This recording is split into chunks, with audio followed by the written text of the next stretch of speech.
For the longest time, we've kind of looked at AI like it's just a super smart hammer, a tool we use to get a job done. But what if that's completely the wrong way to think about it? We are right on the edge of a massive shift in how we relate to AI, moving way beyond the simple robot assistant to something far more profound, a genuine partner.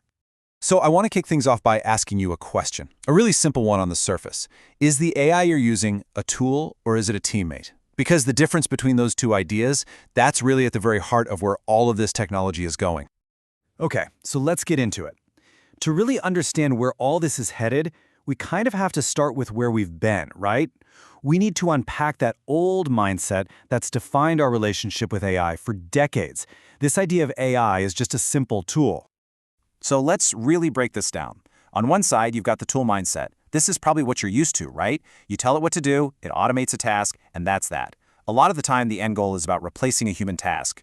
But the partner mindset on the other side, that's a whole different ballgame. Here, we're talking about AI co-creating with us, suggesting ideas, and augmenting our own skills. The goal isn't to replace us, it's symbiosis. It's about creating a relationship where the human and the machine together are way, way more capable than either one would be alone. But here's the thing. Just sticking with that old tool-only mindset isn't just, limiting. It can be genuinely dangerous. When we just set up an AI to automate things and then walk away, we risk baking in all the flawed logic and biases from our past data, but at a massive, massive scale. I mean, look at the Compass algorithm used in the criminal justice system. It was found to be biased against African-American defendants. Or how about Amazon's recruiting tool that literally taught itself to penalize resumes from women? The big takeaway here is this. Without a human in the loop, without that partnership, these systems can get stuck in these awful feedback loops, just making bad situations worse. So, if the old way is so risky, what's the plan? What's the alternative? Well, that brings us right to our next section, the new partnership model. We're going to introduce the concept called symbiotic AI and really explore a new way of working together that avoids these kinds of pitfalls. So what is symbiotic AI? At its core, it's not about us versus the machines. It's all about combining what we're each good at. Think about it. The AI is a beast at crunching numbers and processing insane amounts of data. Let it do that. But we humans, we bring the stuff it just can't do. We bring intuition, we understand context, and maybe most importantly, we bring ethical judgment to the table. And this isn't just some abstract idea. This table here shows how it's already being used in the real world. For operations, it's tackling these incredibly complex problems. For creativity, it's like giving artists a creative scaffolding to play with and experiment on. And for strategy, wow, it can model out dozens of possible futures to help leaders see what's coming. But you know what the common thread is through all of this? Human learning. That's a key outcome. The AI isn't just doing a job, it's actively making us smarter. Okay, that's the theory. Sounds great, right? But what does this partnership actually look like when, the rubber hits the road? Let's check out some really cool real-world examples. Let's start in a place where the stakes couldn't be higher. A hospital. A study was looking at an AI designed to predict sepsis, and they asked the clinicians what they thought. Their response? They said it was, and I'm quoting here, useless or even an intimidating competitor. I mean, wow. Why? Because the AI was just spitting out a prediction. It was trying to do the doctor's job for them instead of helping them do their job better. A classic failure of the old mindset. But now, check this out. Look at the difference when you build a truly collaborative workflow. A newer system, Sepsis Lab, does something totally different. First, it visualizes the risk over time so the doctor can see the trend. Then, and this is the genius part, it suggests which missing lab tests would actually help the most to figure things out. See the difference? The AI isn't the final word. It's an intelligent consultant, giving the human doctor the tools they need to make the best possible call. And the results of this partnership approach? They can be absolutely mind-blowing. Take Kittilä Airport in Finland. Planners there used to spend 3 hours every single day with pen and paper figuring out where to park the planes. Then they brought in an AI partner to help optimize it. Their new planning time? 30 seconds. From 3 hours to 30 seconds. That's a 99.7% drop. It's not about replacing those planners, it's about giving them superpowers.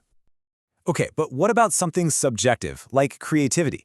Well, a study on creative writing found some really fascinating things. When they had the AI do most of the creative work and the human just, rubber stamped it, the quality was actually lower. But when the human was in the driver's seat, or when they worked together as a true co-pilot, the quality went way up. And the people in that co-pilot group, they said it felt like a true partnership. That says it all, doesn't it? So these examples are pretty powerful, right? They show this new model works, but the implications here, they go way beyond just getting more work done. This whole shift is forcing us to, well, to rethink what intelligence even is. Which brings us to our next section. What happens when intelligence is a shared thing? To really get a sense of how big a deal this is, listen to this quote. It puts what's happening now in historical context. We are in the middle of a paradigm shift, a big one. The kind of shift that happened when we stopped believing the Earth was the center of the universe. I mean, think about that. Our most basic ideas about intelligence are being flipped on their head.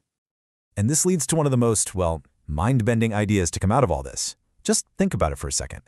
A modern large language model, it can write code, it can analyze a legal contract, and it can rephrase an email to sound a little nicer. Is there a single human on Earth who can do all of those things at an expert level? Probably not. So in a weird way, we've kind of reached a point where individual humans are now less general than the AI we've built. This isn't about one being better than the other, it's just a fundamental change in what general intelligence even means. Okay, so if AI is becoming the ultimate generalist, where does that leave us? What's our role? Well, that brings us to our final section, our intuitive future. It turns out the answer to AI's incredible breadth might be for us to double down on a uniquely human skill, our intuition, our judgment. The work of Nobel Prize winner Daniel Kahneman gives us a perfect way to think about this. He talks about two systems of thought. System 2 is that analytical brain. It's slow, logical, step by step. And guess what? That's what AI is getting scarily good at. But System 1, that's our intuitive mind. It's fast, automatic. It's about seeing patterns. It's that gut feeling. And in a world full of AI, that gut feeling is becoming our superpower.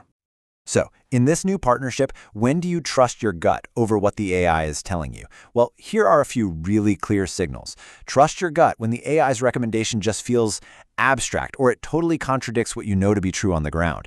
Trust it when the AI's logic is a total black box and you can't figure out why it's saying what it's saying. And maybe most importantly, trust your gut in brand new situations. A market crash, a global crisis, a new technology, situations where all the old data the AI was trained on just doesn't apply anymore. And that really brings us to our final thought here. We've seen that the future isn't about AI replacing us. It's about AI partnering with us. The AI is going to crunch the data, and we're going to provide the wisdom, the context. So as AI gets better and better at being our teammate, the real question for all of us is this: what's the one truly human skill that we absolutely cannot afford to lose?